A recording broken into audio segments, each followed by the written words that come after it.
Mary Davis never imagined she would end up in a place like Clark's Ridge, a tightly wound upper-middle-class residential community wrapped in iron gates, manicured laws, and unspoken hierarchies where families didn't just move in. They were either born into it or married into it. She came here not out of ambition, not chasing prestige, but because she had nowhere else left to go. After a devastating fire gutted their old rental home in the outskirts of Shreveport, and the landlord refused to renew her lease, citing excessive emotional disturbance after her son's episodes, Mary had nowhere to turn until her uncle passed, leaving her a small two-bedroom house on the very edge of Clark's Ridge. The place wasn't much, just a modest home with an unkempt garden and a roof in desperate need of repair, but it came with land and a roof over their heads, and for Mary and her 10-year-old son Noah, that was more than enough. Noah wasn't like other kids. Not that Mary ever wanted him to be. He was bright, thoughtful, endlessly curious, but cursed with a severe stutter that turned every introduction into a battlefield and every classroom into a potential ambush. His father hadn't lasted long. He left shortly after Noah's diagnosis, saying he couldn't handle the pressure, but Mary never believed that excuse. She'd always known her son would have a harder road than most, and she had vowed to walk beside him every inch of the way. She didn't have a college degree or a cushy job. She worked nights as an EMT, patching up overdoses and car wrecks and God knows what else, barely sleeping, always hustling for extra shifts. But the moment she stepped into the new house, something inside her eased. Maybe, just maybe, this could be a reset. Maybe in this picture-perfect place with its morning joggers and trimmed hedges, Noah could have something resembling peace. She should have known better. From the moment they arrived, Mary felt it, the slow, tightening scrutiny. The glances from neighbors lingering too long on her old car with its faded bumper stickers. The way the local moms seemed to physically recoil when she introduced herself, as if they could smell the absence of designer yoga pants and expensive dry shampoo. She had seen it before, the judgment of people who valued order above empathy. But this wasn't about her. It was about Noah, and she would smile, nod, and play nice if it meant he'd be left alone. The community, of course, had its rituals, its barbecues, its newsletters, its absolutely mandatory seasonal meetups. The first invitation arrived 3 days after they moved in.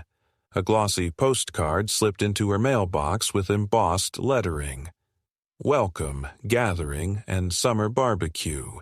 Attendance strongly encouraged. It wasn't a request, it was a summons. Mary knew she couldn't decline without raising eyebrows, and more importantly, she didn't want Noah to start off isolated. So, she dressed in the cleanest clothes she had, helped Noah into a collared shirt, and walked with him to the Central Park where the event was held. As they crossed the freshly paved streets and immaculate sidewalks, Noah clutched her hand tightly, his eyes darting to the crowd already forming under the string lights and paper lanterns. The atmosphere buzzed with a kind of artificial cheer, overly loud laughter, forced compliments, competitive potluck dishes laid out like trophies. The air smelled of chlorine and grilled meat. People greeted each other with performative hugs and carefully modulated excitement, the kind you save for Instagram stories. Mary introduced herself to a few people. Neighbors on the same street, a woman named Elaine who immediately asked what she did for a living, and a man in a golf shirt who laughed when she mentioned her night shifts. She didn't mention the fire. She didn't mention the divorce. She didn't mention the years of struggle or the long ER nights where she'd come home and cry while Noah slept. She knew these people didn't want real stories. They wanted reassurance that she would fit. The kids had gathered by the tables, playing with water balloons and plastic bats. Noah stood at a distance, nervously shifting his weight until Mary gently nudged him forward. "Just say hi," she whispered. "You don't have to say anything else." He nodded, mustering courage, and approached the group. One boy asked his name. Noah opened his mouth and the sounds stuck in his throat. He tried again. Noah. But the word broke apart, jagged and raw. There was a beat of silence. Then someone giggled. Another boy mimicked the stutter. And then, cutting through it all like a razor, came a woman's voice. Loud, theatrical, unmistakably mocking. "Is that your name, sweetheart, or are you just warming up?" The laughter that followed was immediate, collective, and brutal. And standing there, plastic cup in hand, her oversized sunglasses perched on her bleach-blonde head, was Karen Miller, the self-declared head of the social committee, a woman whose entire personality seemed sculpted from passive aggression and overpriced rosé. Mary froze. For a moment, she couldn't breathe. Noah's face crumpled, eyes filling with tears as he turned and ran toward her, burying his face into her side. The laughter didn't stop. It twisted, turned into whispers and amused smirks as if what they'd just witnessed was some sort of harmless joke. Karen sipped from her cup and smiled at Mary like she was offering her a favor. "Some kids just need a little push, that's all. No offense, of course." Mary didn't respond. She didn't scream or cry. She simply put her hand on Noah's shoulder, turned, and walked away. The silence behind them was deafening. She didn't look back. That night, she sat alone in the kitchen while Noah slept, her hands curled tightly around a mug of untouched tea, the shadows of the house pressing in.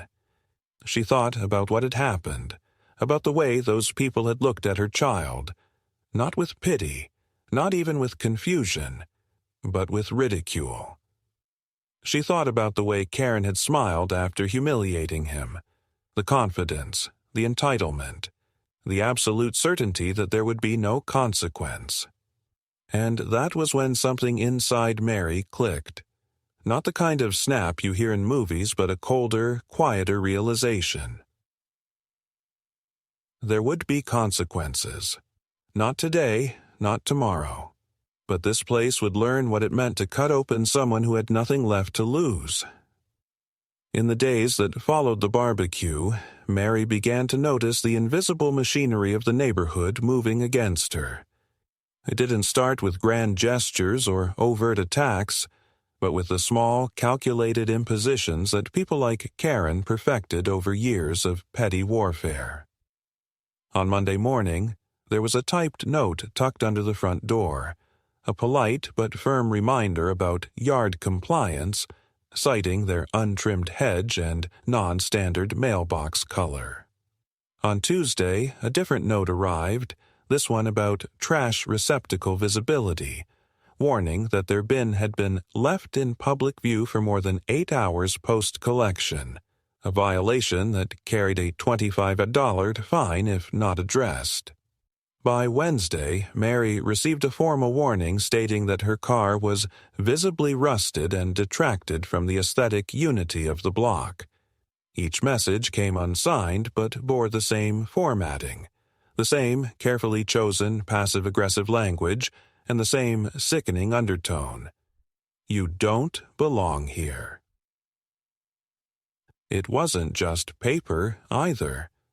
Neighbors who had nodded politely on move-in day now crossed the street to avoid her. The woman who once commented on Noah's sweet smile now pulled her daughter away by the wrist whenever he came into view. A jogger Mary had exchanged brief pleasantries with in the first week now stared straight ahead as if she were invisible.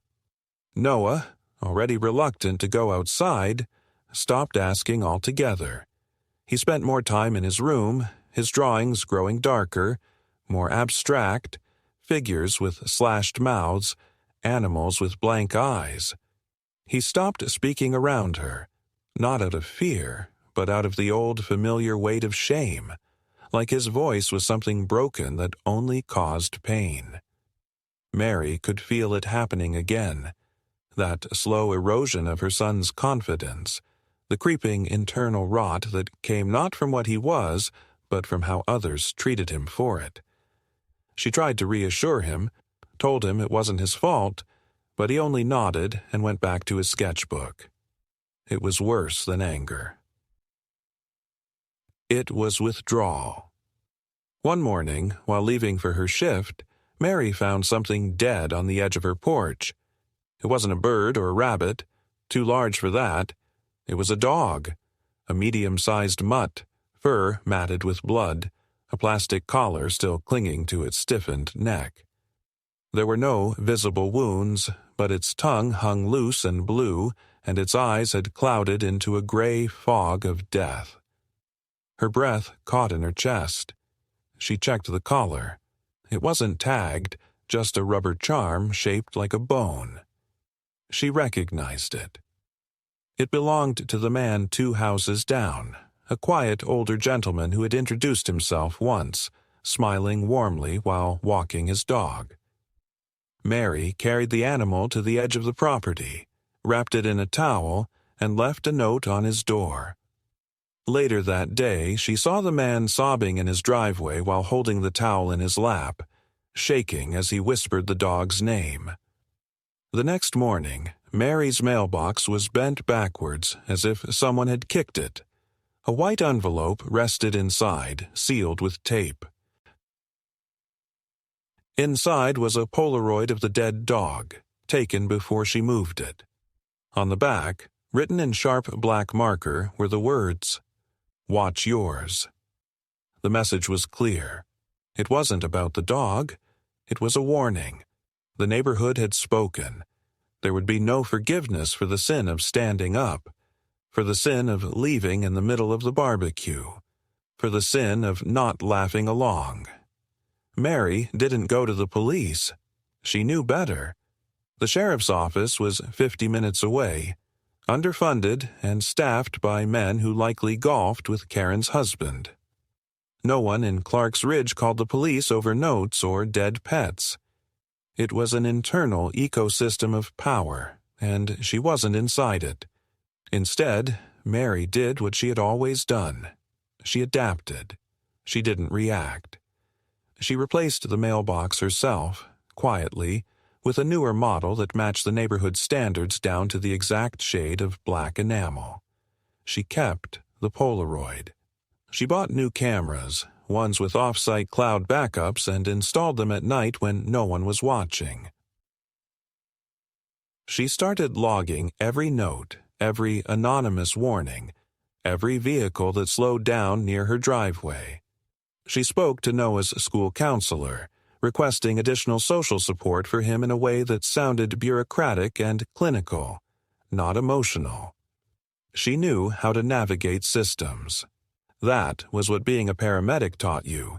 You don't argue with chaos, you contain it.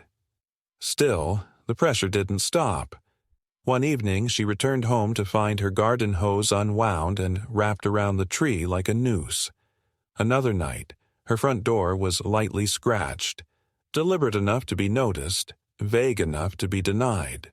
Her dog, Murphy, an old shepherd mix, began refusing to eat unless Mary watched him directly. He flinched at shadows. Then, one morning, he didn't get up at all. He lay on the floor, groaning softly, his breathing labored. Mary rushed him to the emergency vet, where blood work confirmed her worst fear: poisoning. The vet found traces of a banned pesticide, something no one should have had access to. The dose had been deliberate, placed in something the dog trusted. Murphy didn't make it through the night. Noah didn't cry. He just stood by the dog's bed, his hands trembling as he stared at the body. Mary tried to speak, but he simply turned away and walked to his room, closing the door without a sound. The quiet in the house was unbearable, not because of the absence of barking or motion, but because of what it represented: the complete destruction of safety. Murphy was more than a pet. He was a protector, a buffer between their fragile world and the darkness trying to claw its way in. Now he was gone, and the enemy was inside the walls. 2 days after the burial, Mary received another envelope. No note this time, just a slip of paper with a single sentence printed in bold. Dogs should be seen, not heard. There was no signature. She didn't need one. That night, Mary sat at her kitchen table for hours, staring at the paper, her fingers trembling around a pen she never used. She thought about moving. Thought about selling. Thought about just disappearing again. But then she remembered Noah at the park, struggling to speak, surrounded by laughter. She remembered Karen's voice, laced with cruelty, and the flash of teeth behind her smile. And then she remembered Murphy's body, cooling on the tile, betrayed by food. No, there would be no moving. There would be no retreat. For once in her life, Mary wasn't going to run. She was going to stay, and they were going to regret ever thinking she wouldn't fight. The first real shift happened not in a dramatic confrontation or a violent act, but in the deliberate silence that followed Murphy's death. For a few days, the neighborhood seemed to hold its breath, watching Mary like a cornered animal, wondering what she might do. But Mary didn't scream or accuse. She didn't knock on doors or post on community boards. Instead, she worked. She cleaned out Murphy's food bowls, scrubbed the floors, boxed up his things, and donated the rest.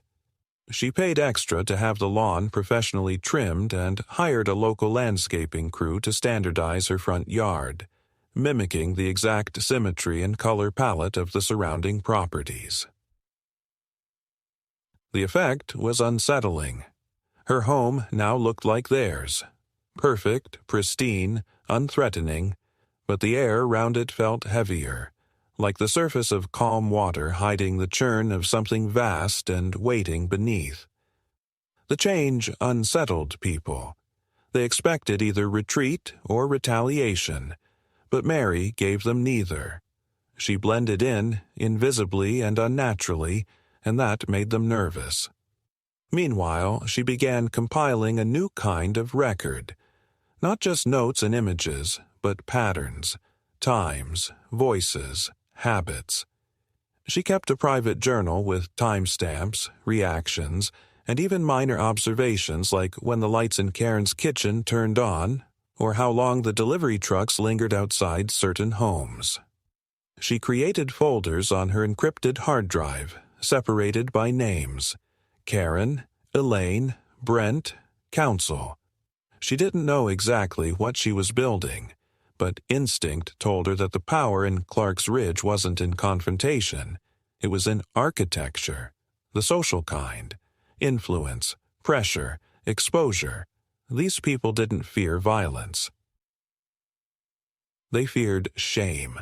They feared losing the illusion. Around this time, something peculiar began happening. Packages meant for Mary began arriving at the wrong homes. First, it was a book, then a set of gardening gloves she'd ordered online, and eventually a large delivery of medical-grade bandages that were part of a private purchase through her paramedic network. All were either opened or never arrived. When she contacted the delivery service, they insisted the items had been signed for. She knew better. The mistake wasn't random. But she didn't protest publicly.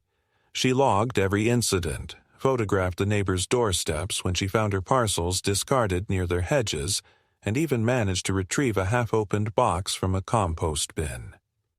Inside was a note written on the back of one of her own shipping invoices. In red marker, "Watch your mouth and your sons."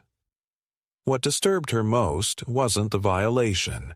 It was the confidence. These weren't scared people lashing out. They were secure in the knowledge that they could do this without consequence. That the rules protected them. that Mary, the outsider, the widowed mother with no political capital, wouldn't be believed if she tried to expose them. And for a while, they were right. The calls to the community board went nowhere. The reports to the delivery companies were dismissed as clerical errors.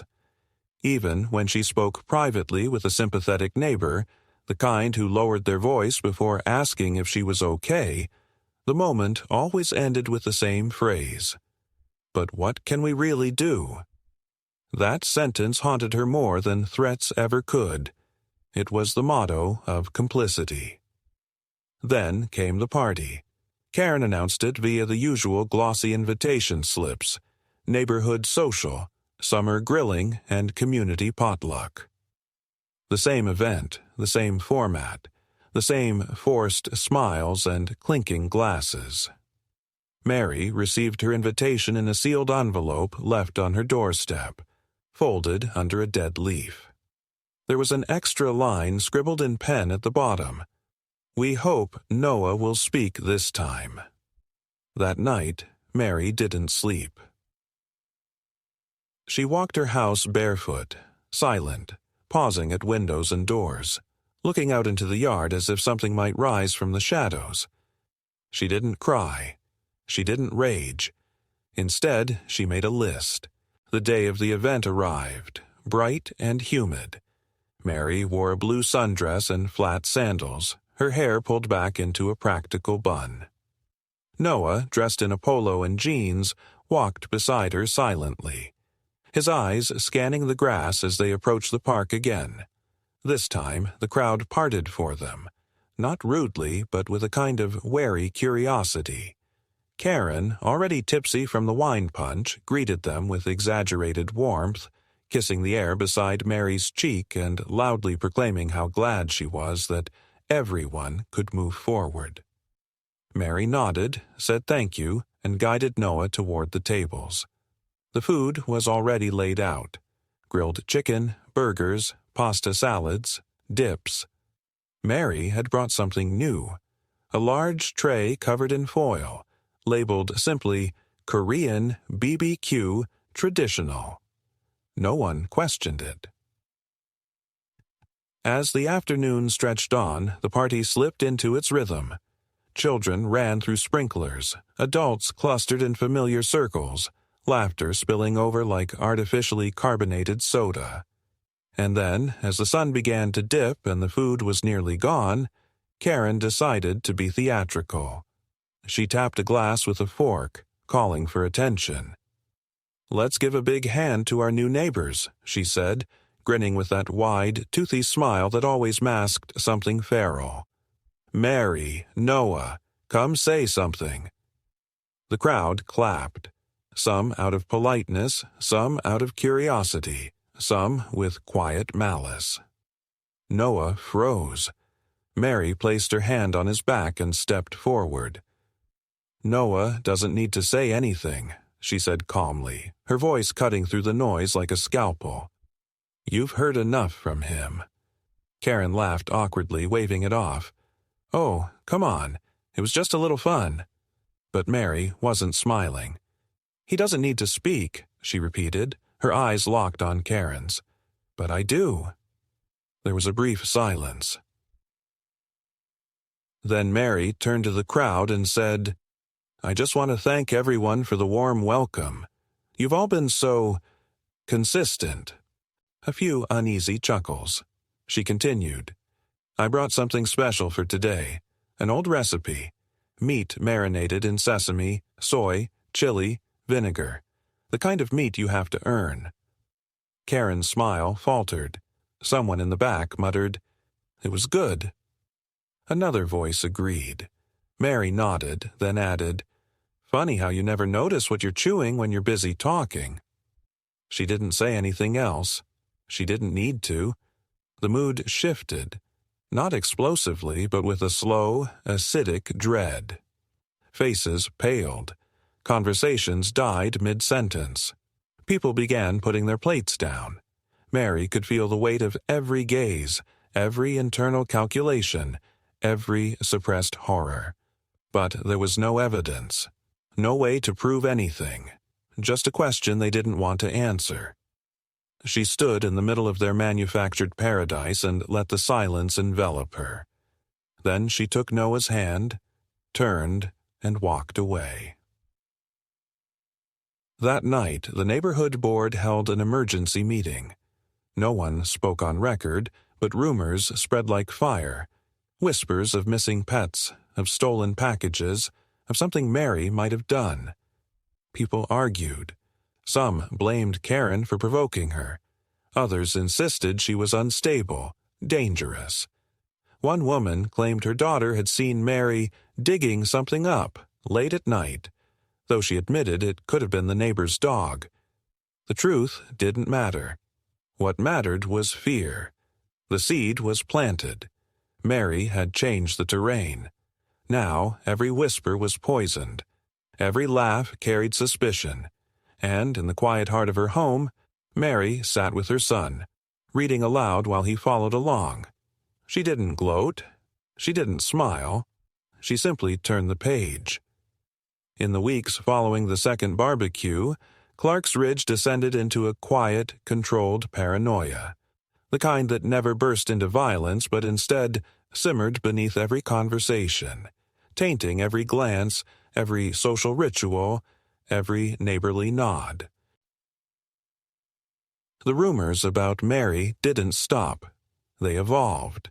What began as whispered jokes about mystery meat turned darker as stories began surfacing about strange noises at night, flickering porch lights, pets gone missing.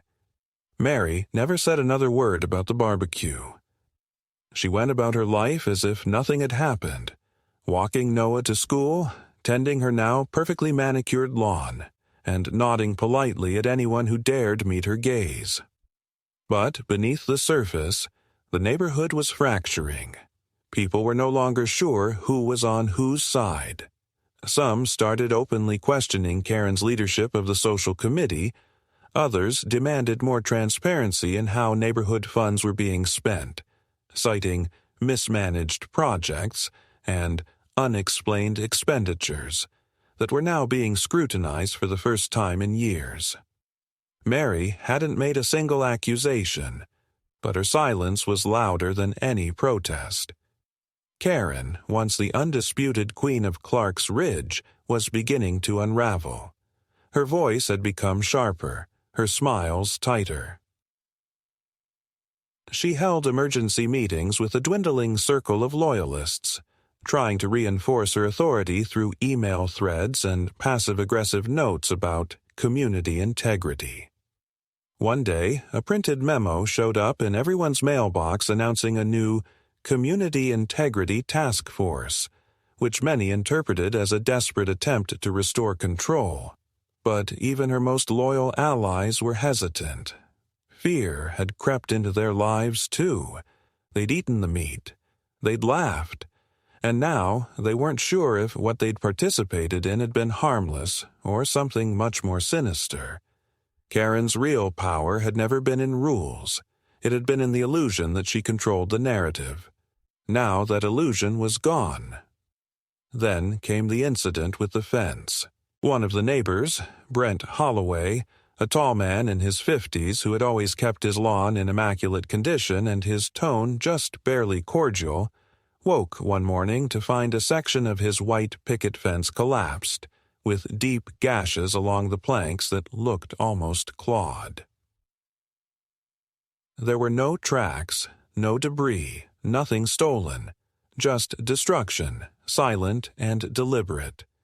He called the community board and then the police.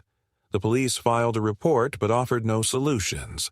The board offered to send someone to help repair it, but avoided discussing the possible cause. That same evening, Brent's wife posted in the private neighborhood forum asking if anyone had seen suspicious activity. And within minutes, several people responded anonymously with vague references to late-night digging and a woman walking alone with a flashlight. Mary's name wasn't mentioned, but everyone knew who they meant. Mary saw the posts.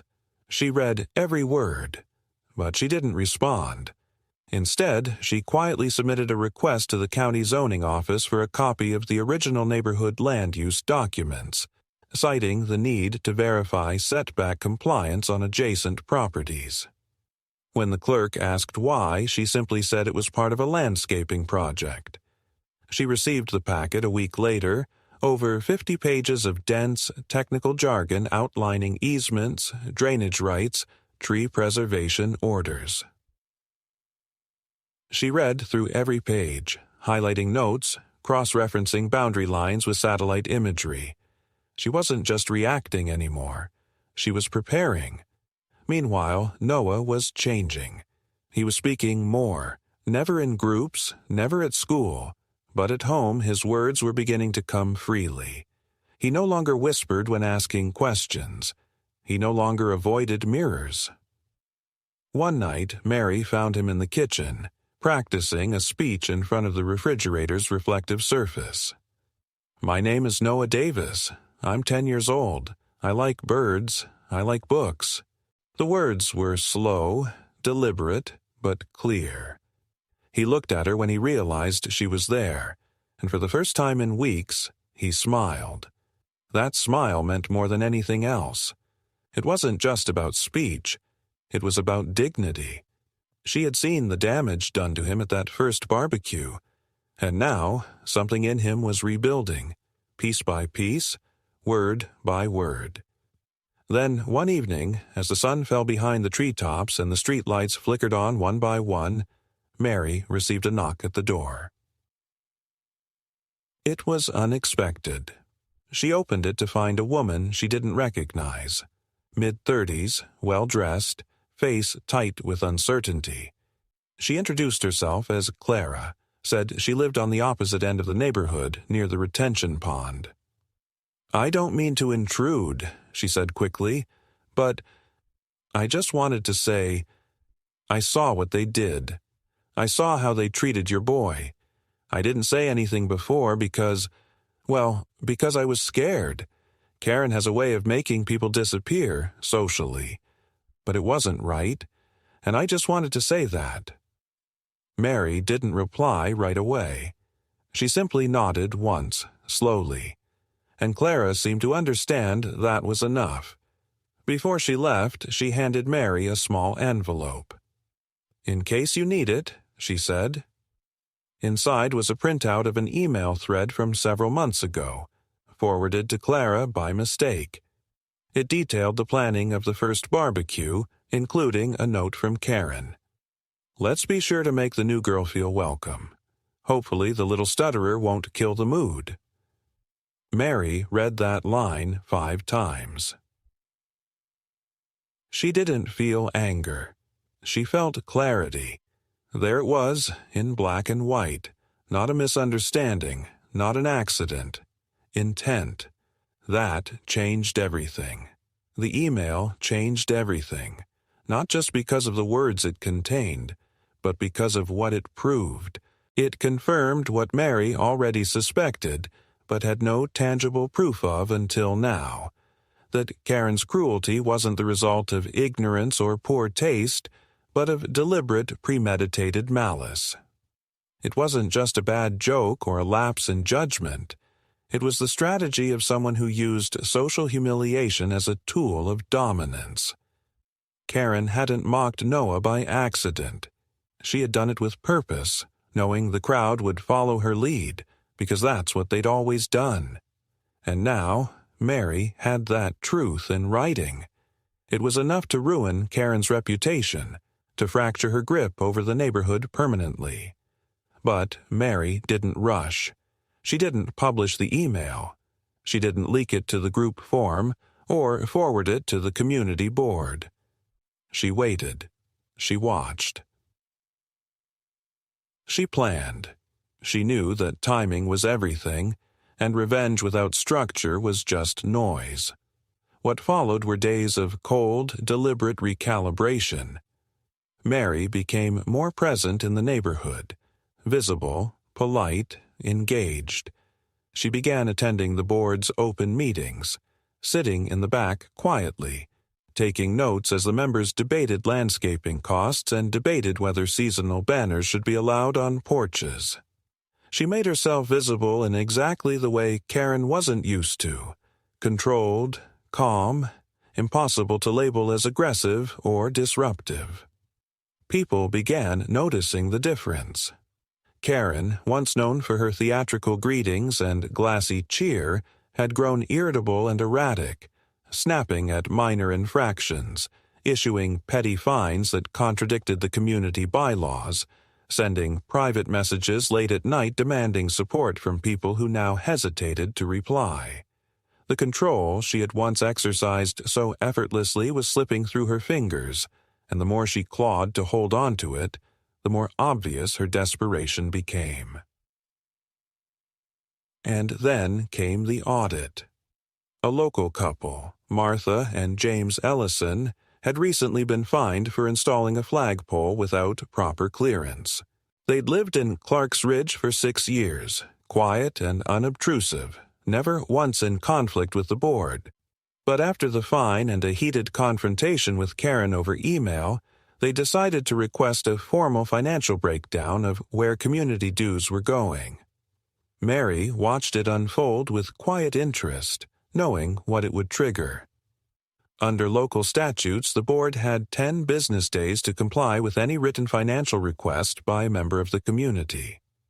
When the deadline passed without a response, Martha sent another request, this time with a formal warning of legal intent. Mary sent her a polite, anonymous message offering to help format the filing correctly.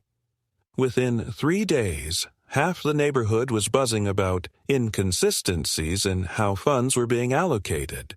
The phrase, questionable disbursements, began appearing in hushed conversations on front porches and in whispered remarks during morning walks.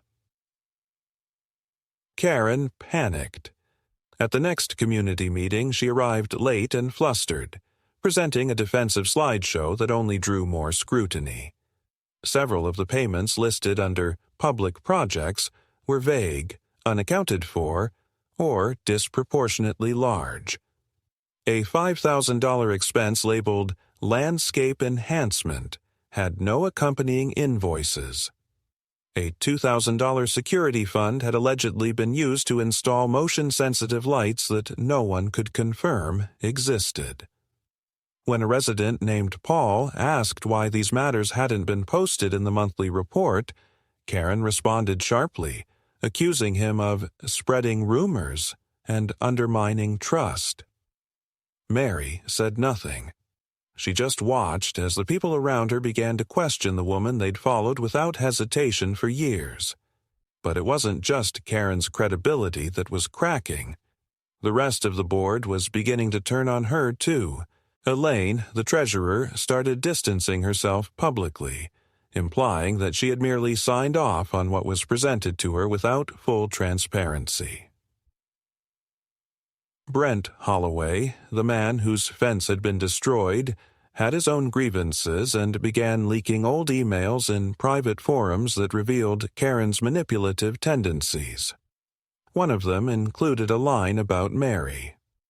She's exactly the kind of woman who gets other people's dogs poisoned, then plays the victim. Bet she's got a sad story lined up already. The message had been sent the same week Murphy died.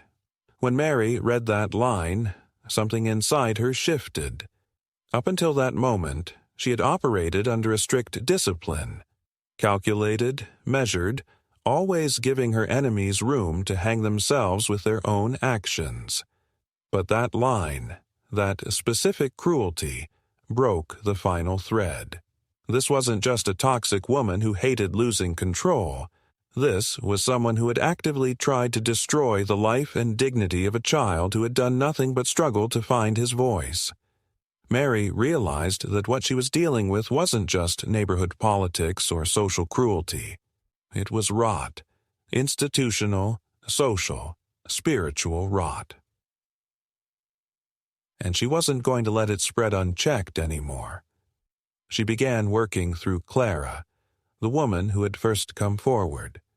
Together, they quietly reached out to other women in the neighborhood who had been shamed, silenced, or sidelined by Karen's reign. People with stories to tell, receipts to show, but no platform to share them. Mary compiled the testimonies in a protected file, backed up in multiple locations, tied together with copies of financial documents, screenshots, and metadata. When the time came, she would make it public.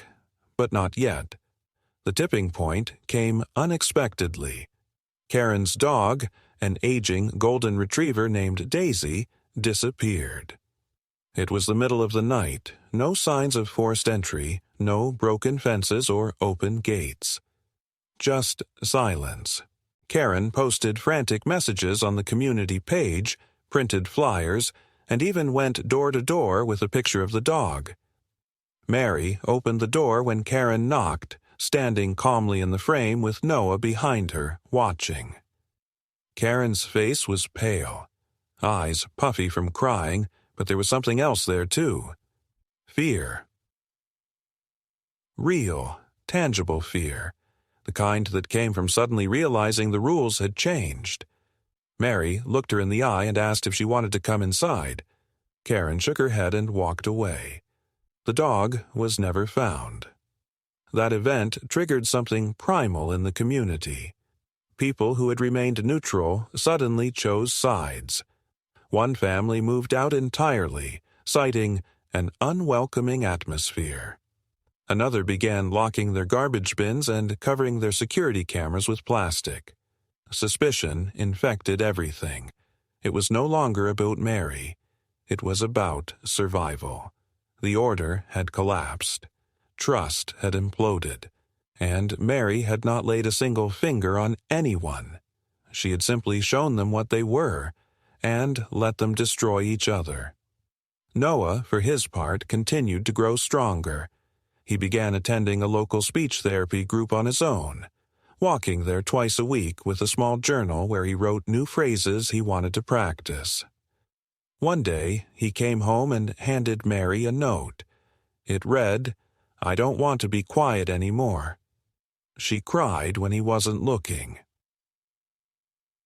Then, just when it seemed like things might settle, a bright yellow envelope arrived at Mary's door.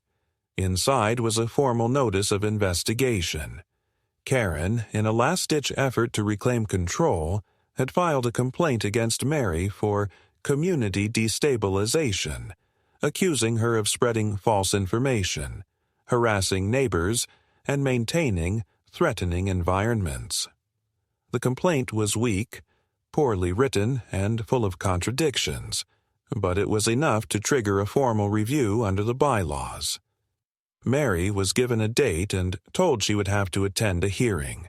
But what Karen didn't know, what she couldn't have predicted, was that Mary had already prepared for this.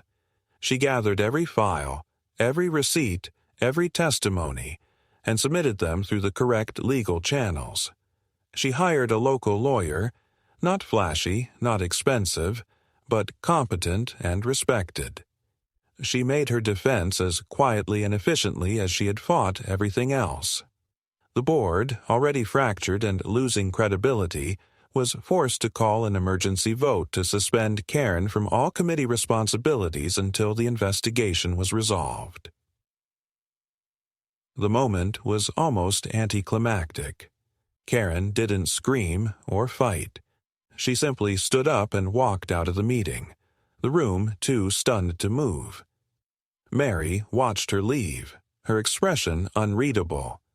There was no joy in the victory, just a kind of exhausted justice. Karen didn't show up for the first hearing. The letter of absence she submitted through the board was short and vague, citing emotional distress and an ongoing medical issue that she declined to elaborate on. Nobody asked for clarification. Her absence didn't surprise Mary. It confirmed what she already knew. Karen's strength had never come from integrity or resilience. It had come from control. And when that control was removed, what remained was just a shell of performance and panic, incapable of facing the consequences of her own design. The board moved forward without her, almost with relief. What followed wasn't a dramatic reckoning or shouting match. It was administrative, technical, and cold. The documents Mary submitted spoke louder than anything she could have said aloud. Expense reports, backdated memos, screenshots of Karen's derogatory comments, digital timestamps cross-referenced with publicly filed board reports, and a quiet avalanche of signed testimonies from residents who had remained silent for years. Every piece of paper was a nail in the coffin of Karen's illusion of leadership. The committee members, now stripped of their protection under her influence, had no reason to defend her.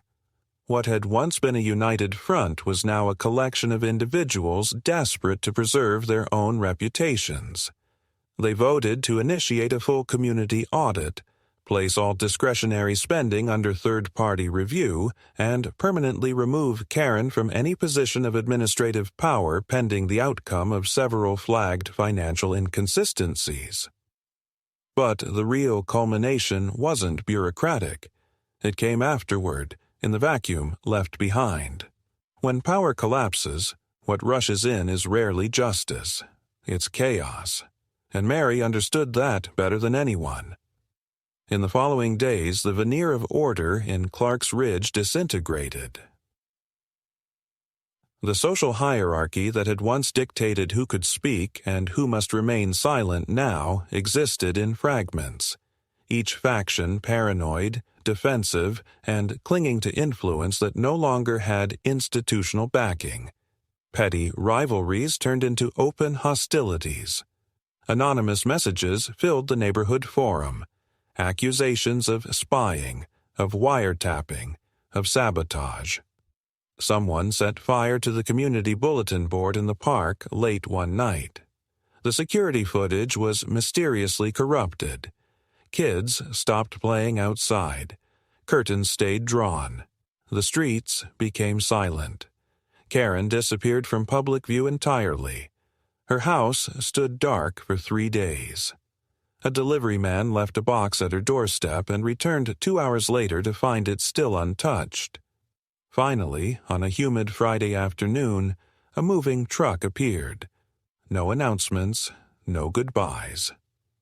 Mary watched from her window as boxes were carried out. Lamps, framed photos, clothing racks, a cracked mirror. Karen emerged once wearing large sunglasses and a scarf pulled tight around her face, stepping onto her porch like a woman in exile. She didn't look up, she didn't look at anyone. And when the truck drove away, she didn't ride in it.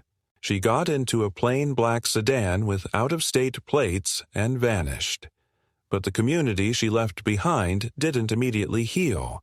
It hovered in that fragile, uncertain space between collapse and reinvention. And Mary, though never officially appointed to any position, found herself in the role of reluctant focal point. People came to her, not with demands, but with questions. How do we fix this? What comes next? Are we safe now? She didn't have answers.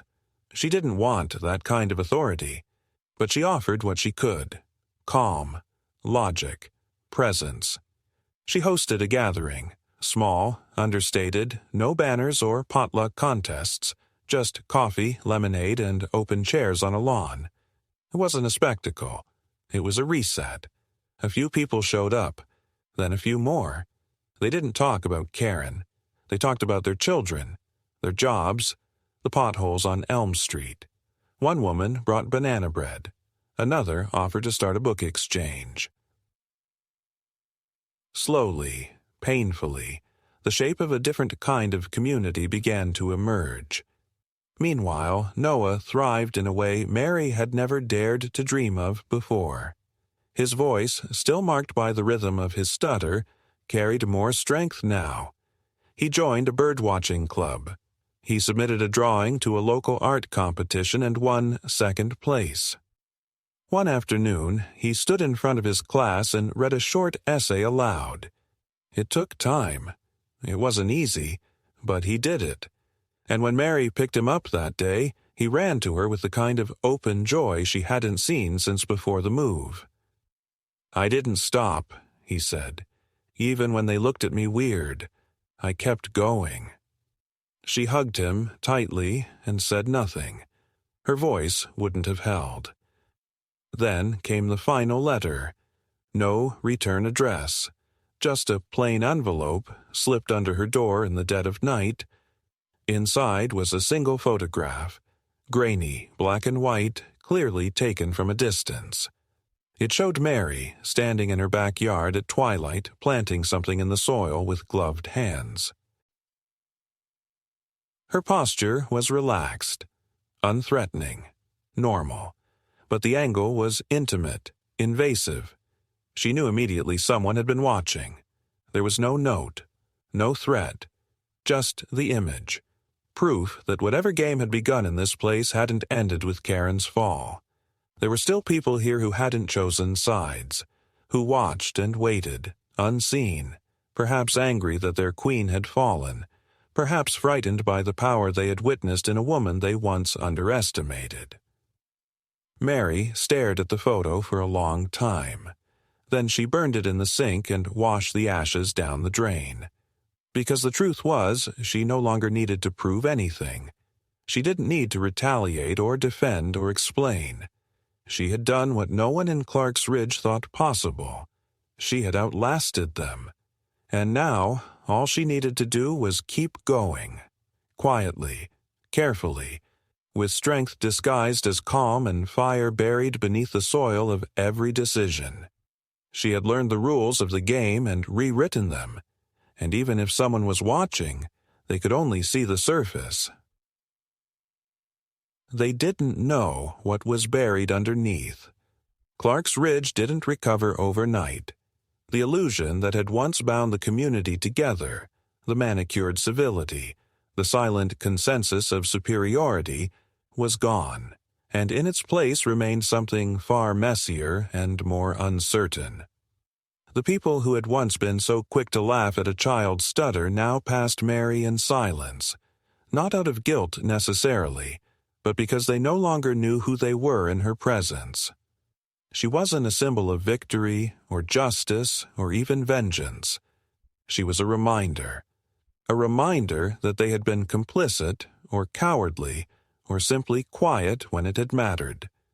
And in communities like this, silence was always the most dangerous language. Mary didn't gloat, didn't strut through the neighborhood as if she had conquered it. She didn't need to. Her victory wasn't theatrical. It was embedded in the fabric of daily life now. The notes stopped appearing. The petty fines disappeared. The mailbox remained intact. And when spring arrived, for the first time since moving in, no one complained about her front garden, which had slowly transformed into something wild and beautiful, full of hummingbirds and climbing ivy. When she passed neighbors on the sidewalk, some looked away, but others nodded. A few even smiled. No apologies were offered, but the fear that once clung to her presence had turned into something else. Respect, maybe, or at least recognition.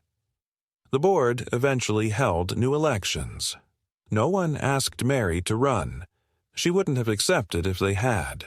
But Clara was nominated and eventually chosen as chair by a landslide.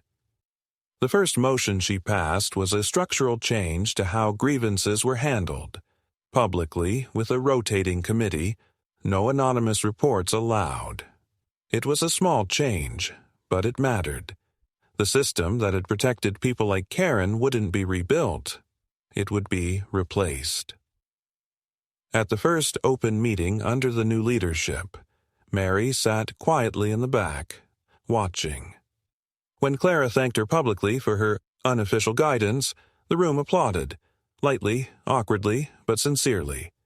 Mary didn't stand or wave. She simply nodded once and let the moment pass. Noah, more than anyone, had found his place.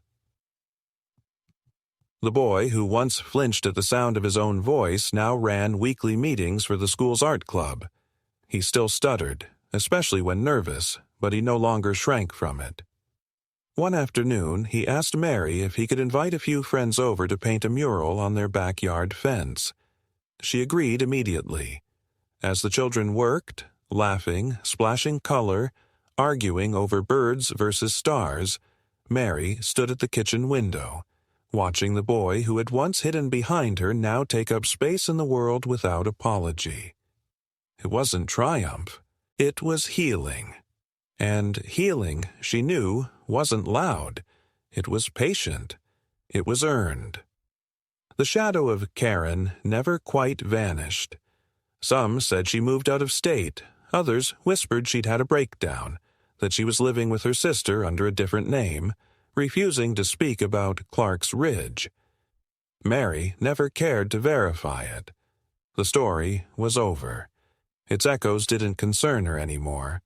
The photo she had received, the one taken from the shadows, remained her last direct reminder that power never disappears.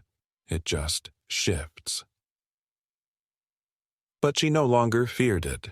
She was ready for whatever came next, not because she had armor, but because she no longer needed anyone's permission to exist fully, fiercely, and without apology. One evening in early summer, as the air turned heavy with magnolia and the sounds of sprinklers echoed down the streets, Mary hosted a small gathering in her backyard. No agenda, no decorations, no theme. Just iced tea, folding chairs, and quiet music. People came. Some she had never spoken to before. They talked about their lives, real things, not performances. One woman admitted she didn't know how to raise a teenager. Another confessed she felt lonely every evening after work. No one brought up the past. They didn't need to. It was present in every awkward pause and unspoken acknowledgement. But it didn't dominate. It informed. As the sky darkened and the kids finished painting the last streaks of color on the fence, one of the newer neighbors leaned over and asked Mary what kind of meat she had served at that infamous barbecue. The question was half joke, half curiosity. Mary looked at him, her face unreadable for a moment. Then she said, "Respect. That was the ingredient. Most of you didn't recognize it at the time." He laughed nervously, unsure if she was serious. Mary didn't clarify. She didn't need to, because this wasn't a story about meat or fear or even revenge.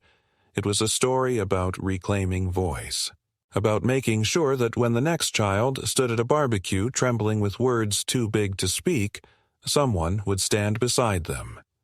Someone who knew what it meant to be devoured by silence and refused to let it happen again.